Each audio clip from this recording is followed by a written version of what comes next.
Como vimos no primeiro vídeo, falamos a respeito da revista Galileu, que se diz uma revista científica, mas não passa de mera pseudociência, ficção científica.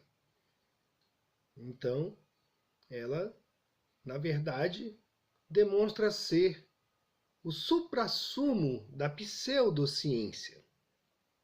Vimos também a respeito das provas que ela disse serem irrefutáveis a respeito da esfericidade terrestre. E mostramos que tudo isso é balela, que na verdade as suas provas parte apenas de mera suposição imaginária.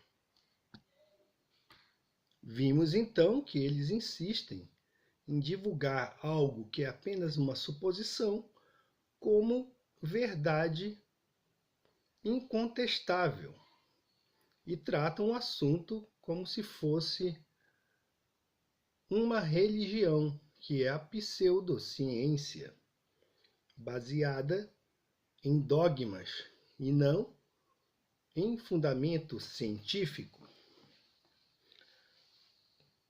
A palavra de Deus fala, porque do céu se manifesta a ira de Deus, do céu, sobre toda a impiedade e injustiça dos homens, que detêm a verdade em injustiça. Então, esses homens, esses redatores, esses crentes na pseudociência, eles negam deliberadamente a verdade, porque a verdade mostra que Deus é presente e ele requer algo do homem. E ele se manifesta contra a impiedade mediante a sua ira. Então, esses crentes na pseudociência, na falsa religião, eles produziram um Deus. E eles chamaram esse Deus de universo, dando ao universo atributos que pertencem apenas a Deus, através de teorias, através lá. Aí tem a deusa, que é a gravidade, que é como se fosse a mandatária deste universo e que tudo modela. Ela modela os corpos celestes, ela modela até mesmo os nossos corpos, não é? Ela cria, ela destrói. Então, esse é o objetivo dessa pseudociência. É o fato incontestável de que não estamos girando. Isso aí eles sabem. Eles sabem que existiram experimentos que provaram que a Terra está imóvel, mas não divulgam isso, porque querem que você permaneça um gado ruminante. Bom, então vamos continuar de onde paramos. Nós falávamos a respeito de experimentos. Quais foram esses experimentos? Ninguém mais duvidava que a Terra se movesse. O que restava a se fazer eram experimentos que pudessem detectar e medir esse movimento. Quais foram esses experimentos e o que eles provaram? Então vamos ver o que esses experimentos provaram a respeito da concepção de que a Terra se move, de que ela gira. Falamos da abordagem feita pelo astrônomo dinamarquês Ole Rømer, que ele propôs um estudo a respeito da aberração, né? Então, ele seria através da mensuração do chamado ângulo de aberração, em que se poderia determinar a razão entre velocidades, que aí usou o exemplo do carro, que a chuva cai verticalmente em relação ao carro, mas em um ângulo que depende da razão entre essas duas velocidades. A velocidade horizontal do carro e a velocidade vertical da chuva. Então, através da medição desse ângulo, chamado ângulo de aberração, seria possível determinar a razão entre as velocidades. Essa é a ideia que subjaz o que parece ter sido o primeiro experimento designado para demonstrar e medir a velocidade de órbita da Terra. Em 1724, James Bradley, o astrônomo real britânico, encaixou um telescópio no topo de uma chaminé e começou a observar a estrela Gama Draconis, situada quase 90 graus sobre o horizonte. Como esperado, ele descobriu que no curso de um ano, a posição aparente da estrela descrevia um pequeno círculo, correspondendo a um ângulo de aberração de aproximadamente 20 segundos de arco. Por meio de trigonometria simples,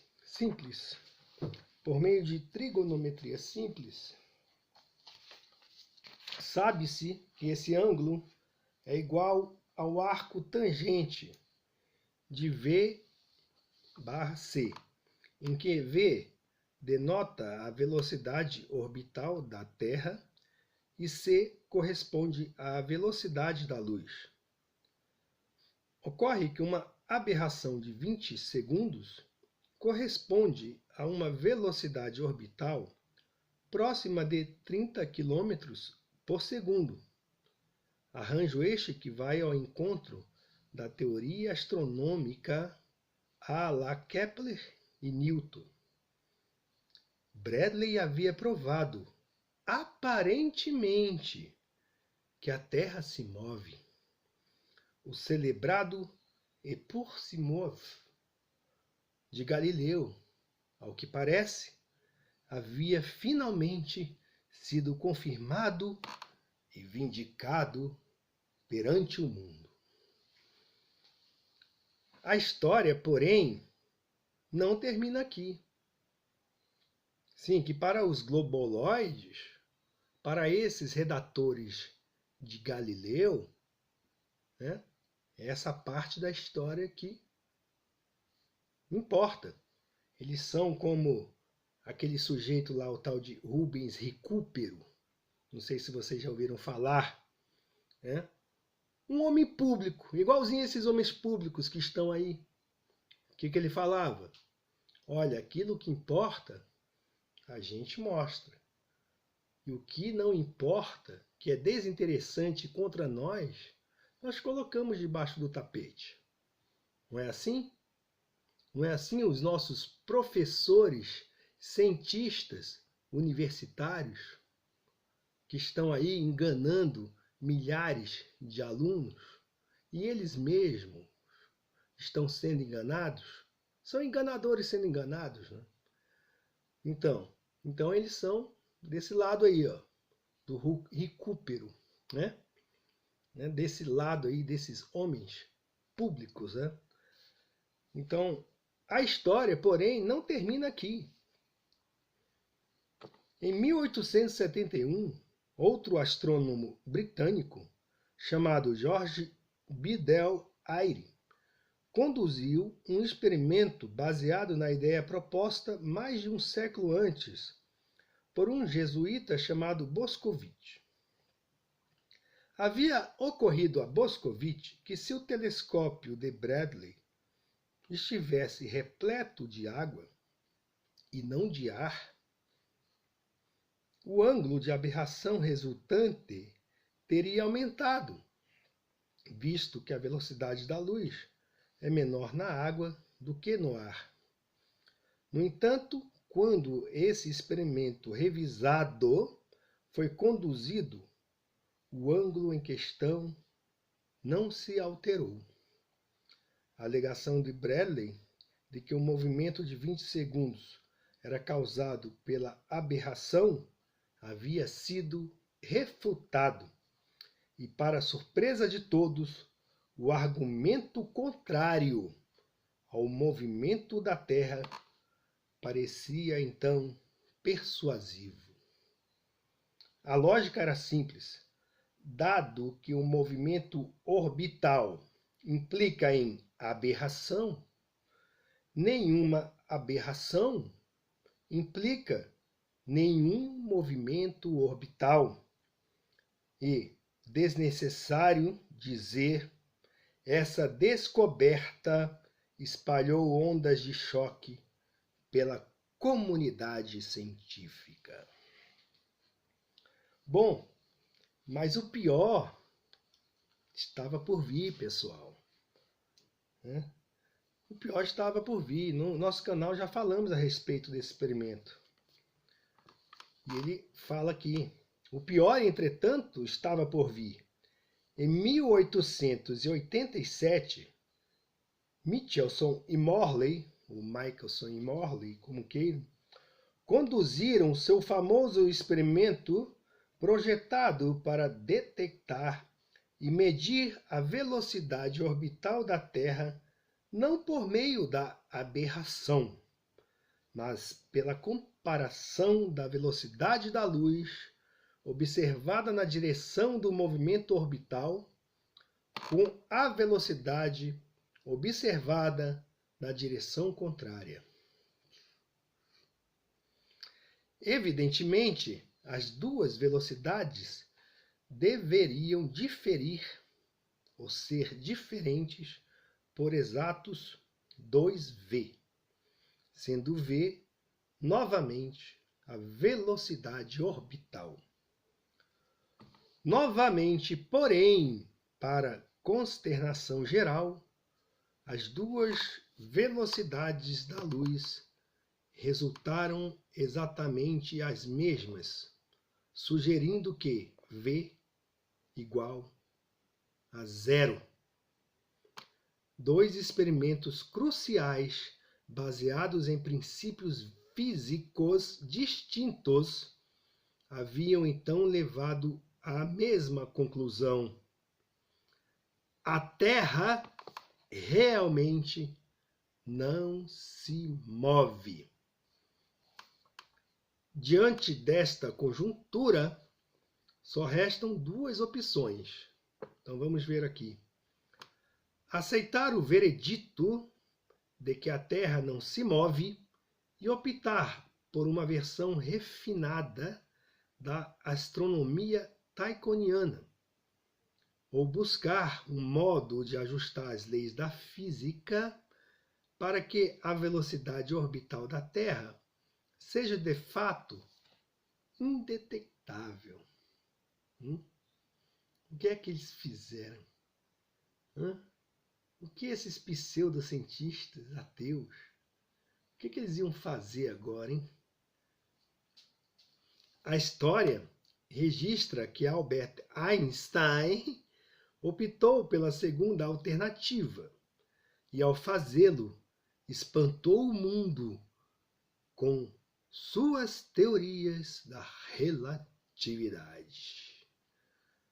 A teoria especial, em particular, publicada 18 anos depois do fatídico ano de 1887, explica, é uma explicação, ou tenta explicar, engenhosamente, com elucubrações, os resultados negativos dos experimentos de Airy e Michelson-Morley, no que tange às credenciais científicas da teoria einsteiniana, é suficiente dizer que, embora nem a teoria especial, nem a geral sejam de fato tão bem fundamentadas quanto fomos induzidos a crer, propaganda, elas constituem, sem dúvida, um dos mais brilhantes e bem-sucedidos empreendimentos da história da ciência moderna. Bom, temos aqui a nota de rodapé que vale a pena ler, né? Um corpo impressionante de evidência contrária foi extraído da literatura científica por Robert J. Bennett e Robert A. Sungenis e publicada em seu monumental tratado em 2 volumes chamado Galileo Was Wrong, Galileu estava errado, cuja 5ª edição foi publicada em 2008. A despeito de alguns desvios ocasionais dos padrões do debate acadêmico por parte do autor principal, este trabalho constitui uma crítica inestimável do status quo científico contemporâneo no que diz respeito ao problema de Galileu. É talvez até hoje o texto definitivo sobre o assunto. Bom, então nós vimos aqui que esse trabalho de Einstein se tornou brilhante e bem-sucedido por mero marketing, por mera conveniência daqueles que apoiavam esse ponto de vista, para tentar salvar as aparências da furada em que eles entraram, né, da falsa ciência, da falsa evidência do heliocentrismo, né?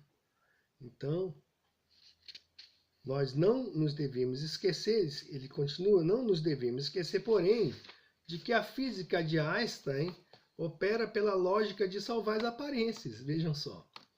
O que não é o mesmo, parafraseando o cardeal Bellarmino, que demonstrar que o que se alega é de fato verdade. Ele não demonstrou nada, ele apenas deu uma explicação, né? Uma explicação derivada da imaginação. Já disse várias vezes aqui, imaginação não é ciência. É ficção científica. Como Walter van der Kamp, o infatigável defensor da astronomia tychoniana, gostava de ressaltar, a lógica da relatividade constitui um argumento ponendo ponens. Da premissa P implica que, conclui-se falsamente que, se Q, então P. Então eles querem atribuir verdade a meras inferências. Esse é o tal do método ponendo ponens, certo? Que não implica necessariamente em verdade. É uma confiança na mera inferência. Voltando ao experimento Bradley, permanece a questão: se a Terra realmente não se move e, consequentemente, não há aberração estelar, como se poderia explicar o pequeno círculo descrito pela Gama Draconis? Em bases ptolomaicas ou tychonianas, a resposta é simples. O fenômeno observado deve ser provocado por um movimento circular da Gama Draconis em relação ao estelato, a esfera de revolução das estrelas. Uma observação semelhante aplica-se ao fenômeno da paralaxe estelar, que foi enfim detectado por Henderson em 1832 e corretamente mensurado em 1838 por Basil Struve. Claro, de um ponto de vista geocêntrico, não há paralaxe estelar, o que significa que este fenômeno deve ser causado novamente por movimentos estelares correspondentes. Que esse movimento ainda não tenha sido observado por quaisquer meios até hoje implica na existência da paralaxe estelar. Enquanto a astronomia contemporânea é implacavelmente oposta à hipótese geocêntrica, a física pura não o é. De acordo com a relatividade geral, é até mesmo permissível tomar a Terra como corpo em repouso. Como Fred Hoyle aduziu, a teoria resultante é tão boa quanto qualquer outra, mas não melhor. A relatividade implica que a hipótese da Terra estática não é incompatível com as leis da física, e não pode existir prova experimental que a contrarie. É claro que a física como tal não pode afirmar esta hipótese, mas também não pode negar sua validade.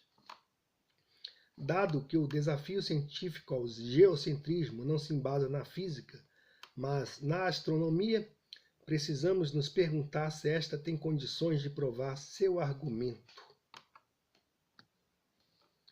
Então ele ensina também que devemos notar que a transcrição dos dados observacionais em postulados concernentes aos reinos estelares não pode ser realizada somente por meio da física, requerendo para tal hipóteses adicionais de um tipo intestável.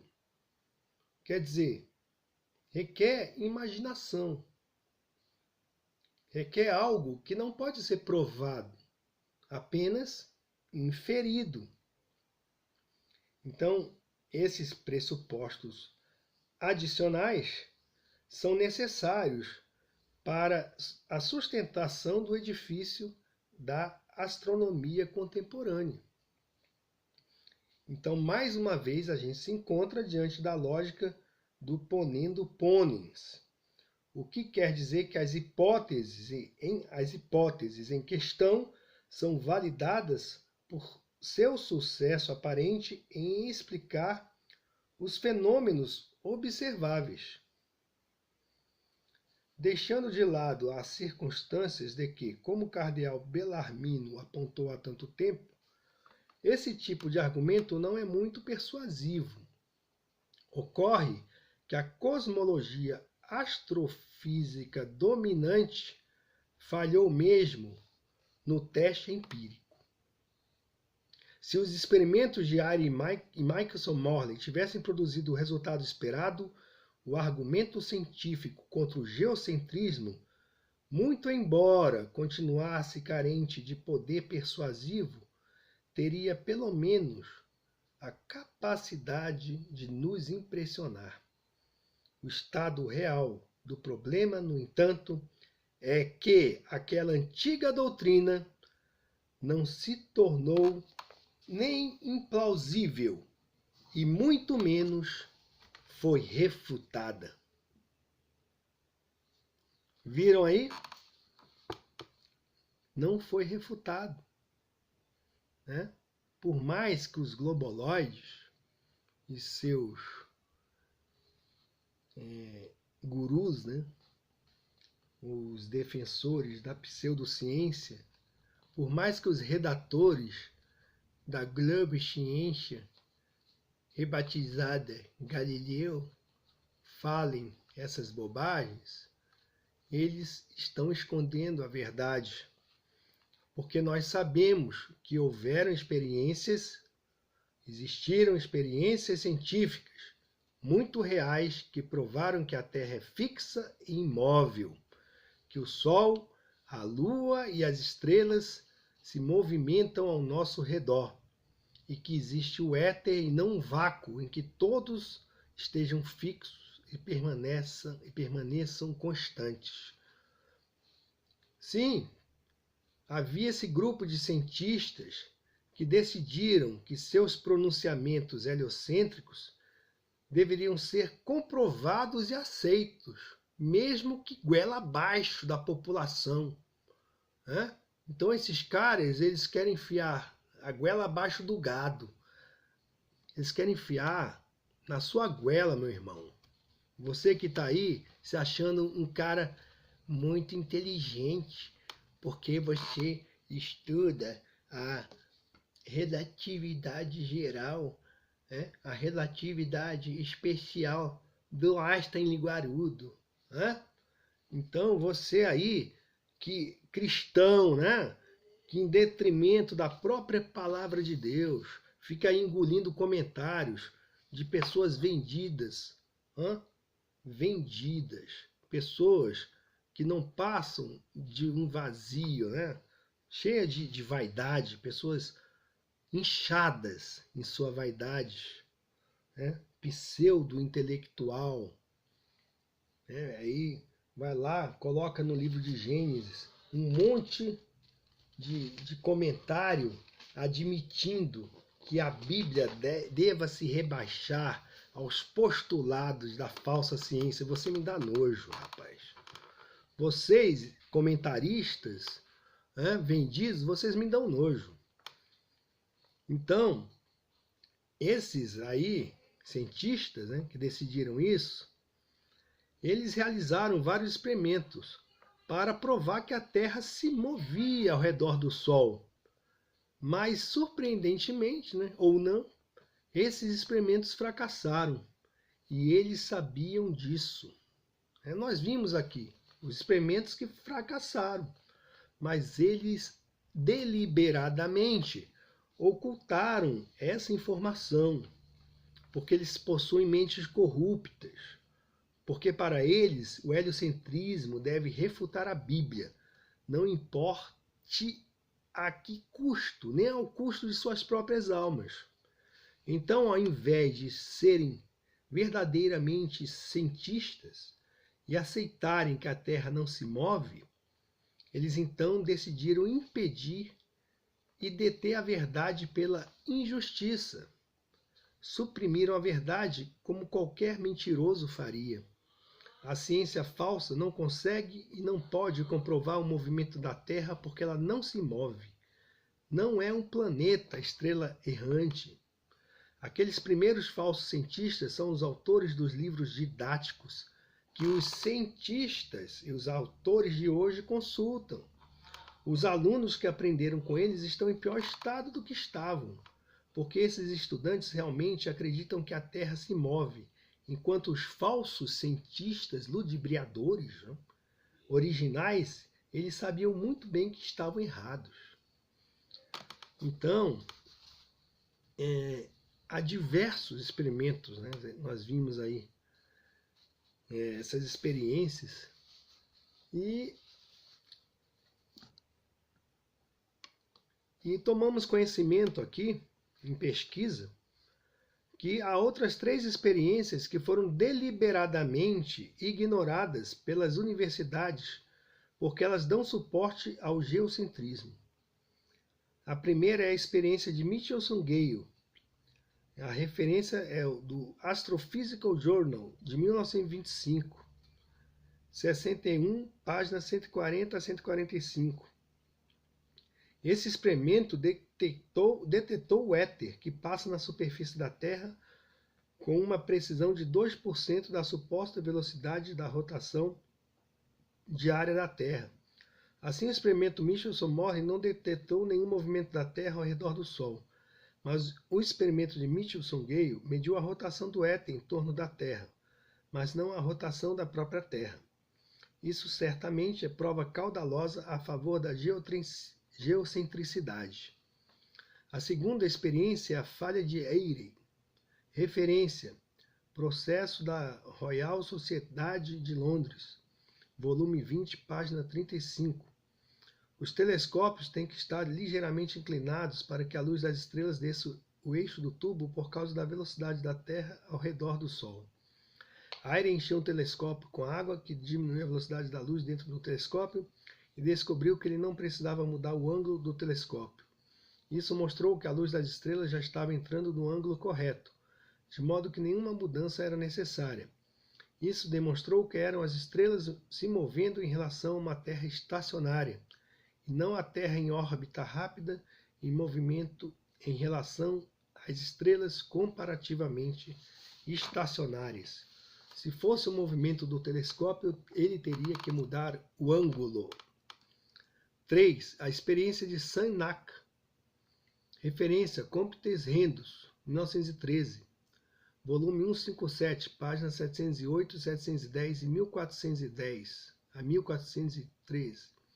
Sagnac girou uma mesa completa com luz e espelhos, com a luz passada em direções opostas ao redor da mesa entre os espelhos.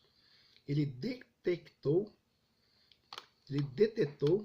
o movimento da mesa pelo movimento das franjas de interferência no alvo, onde foram recombinadas.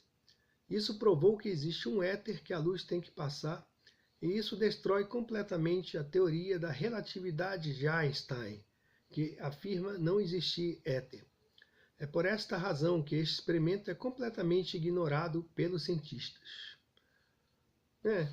Então é isso aí.